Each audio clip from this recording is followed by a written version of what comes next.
All right, I'm back. We're going to finish page 244. I can feel it. All right, so this problem is no different.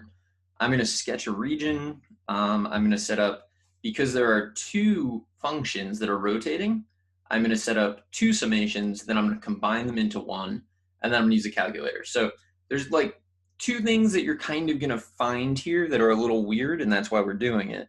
So first of all, so it's 2, I can go up to 3, and I can go down to 1. So sine, so here, here, here, here, here.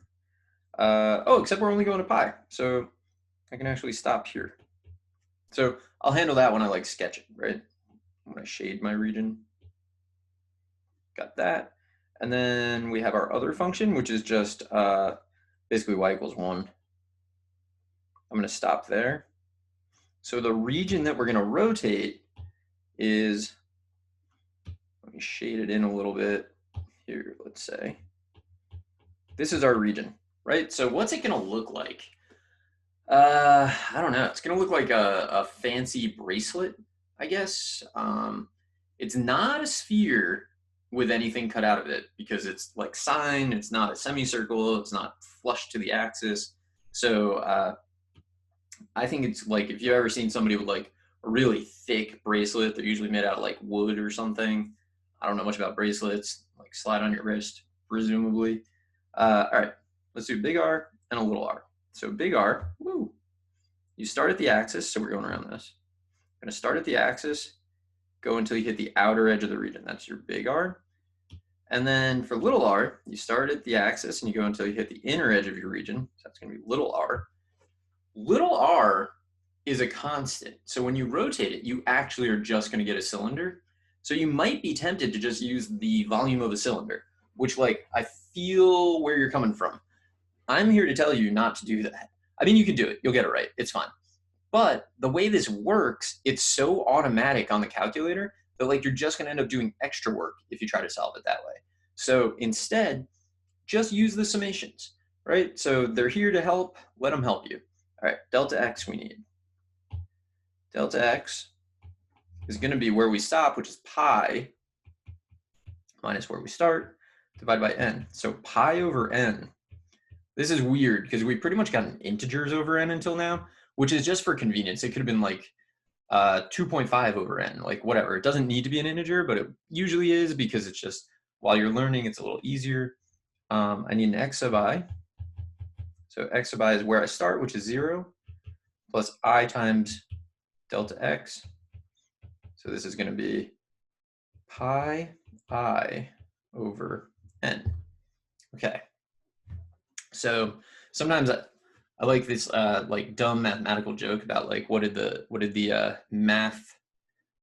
mathematical pirate say to his captain when he told him to do something? Pi I, captain. All right. So what do we got? Let's do this. Volume as a function of n is going to be the sum from I equals 1 to n. So I'm going to do them separately and then combine them. So it's pi, it's going to be the big radius. So that in this case, the big radius is coming from the sine function. So it'll be f of x sub I. Then we got to square that. And we got a delta x, right? So that's pi r squared h. We get that. Then we're going to subtract, I was already on that color, the smaller volume. So here, I equals 1. There's still a pi. The inner radius, I think I'm using this color, is going to be this.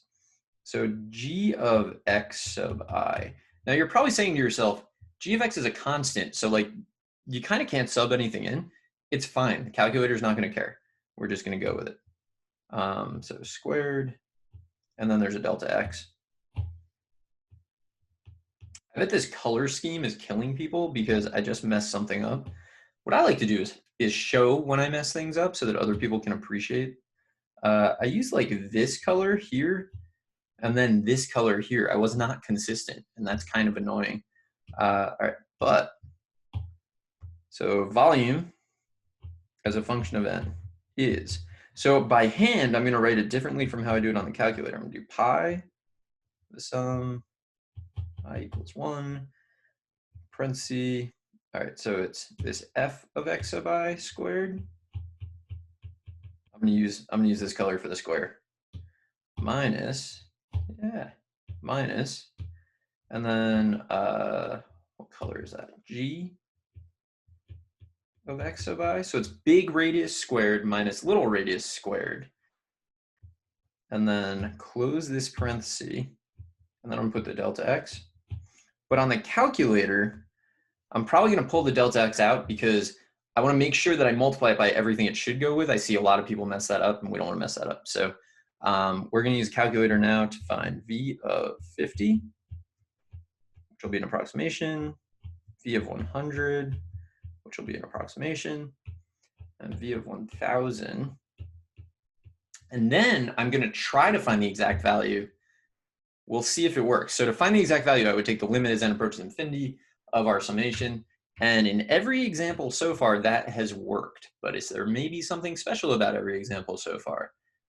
If you're good at picking up on signals, you'll say, yes, definitely, because why else would I be talking about it? All right, so let's set up our calculator. I'm going to go with a new problem to find f of x. F of x is, so make sure you're in radians for this. None of this stuff works if you're not in radians. Well, I mean, it like works. Well, if there's no trig, it doesn't matter. But if there is trig, you should always be in radians because the only way to really get the graph of like a polynomial and a trig function on the same set of axes is they have to have the same input. So their input should just be real numbers. If you're in degrees, then your inputs have to be in degrees. And degrees are like their own type of unit. And we just want real numbers, which is why we're using radians, which is why you always have to be in radians to do these. So I'm just going to define that g of x equals 1. So v of n set equal to, so pi. And then I'm going to do, so this looks really weird. Pi over n is my delta x. Crazy. Use the summation template. I goes from 1 to n of, all right, so it's going to be the big radius squared. So f of x sub I is pi times I over n.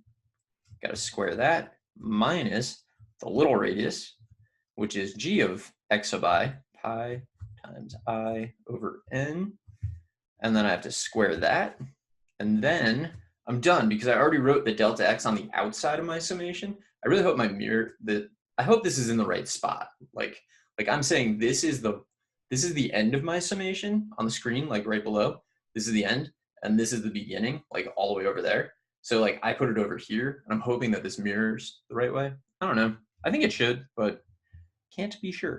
Okay, so v of 50, I'm gonna definitely put in a decimal here because I don't want it even trying to get exact values. And then v of 100, v of 1000. I could also press Control Enter and get a decimal. Look at that, they're so close, right? So let me jot those down, and you should also jot them down. Let's make sure we're working efficiently here, as I like to go on about some things. I don't know if you've noticed. I'm more acutely aware of that now that I'm filming myself hours a day. And then this one, ooh, I like crammed this one in. 59.676. All right, so I wrote those down. And now what I want to try to do is I want to try to find the limit as n goes to infinity of v of n. I'm just going to see what it says. Ugh, what is this? So it didn't do it at all. It just like returned what I gave it. And that's kind of interesting. So the reason it's been able to give us every exact answer prior to this is that we only ever used polynomials prior to this. And polynomials, when we do these summations, if you remember, they're like formulas. So for example, this is like an algebra 2 thing. If I do the sum from I equals 1 to n of 1, I'm just going to get n because you start at 1 and you write a 1 every time you count. So it's like 1 plus 1 plus 1. So if you went from 1 to 3 of 1, it'd be 1 plus 1 plus 1, 3, right? So if I do that n times, I just get n. And the calculator knows that. if I did the sum from 1 to n of I. So this one's pretty famous. You can make like this stair step picture, and then you rotate it and you get a rectangle.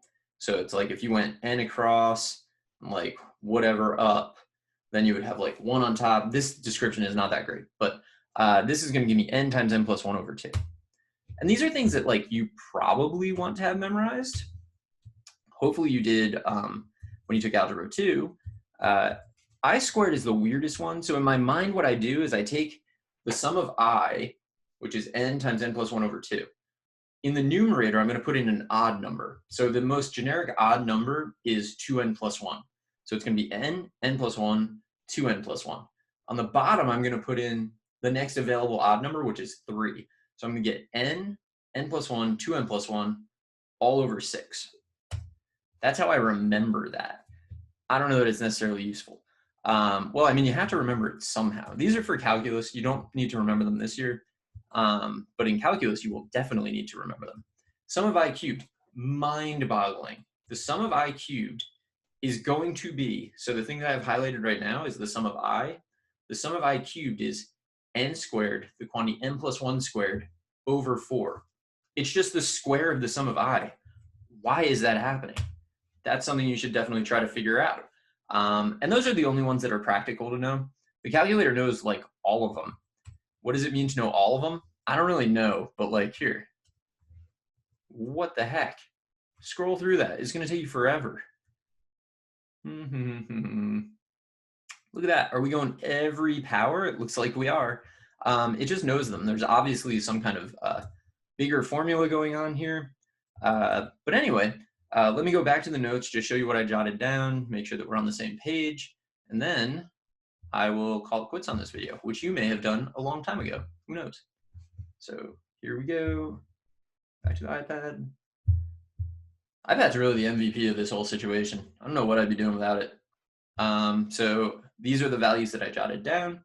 We couldn't actually find the exact value using this method, but there are things you will learn in calculus in particular that will allow you to find the exact value. And that's kind of crazy. The calculator can't really do it right now.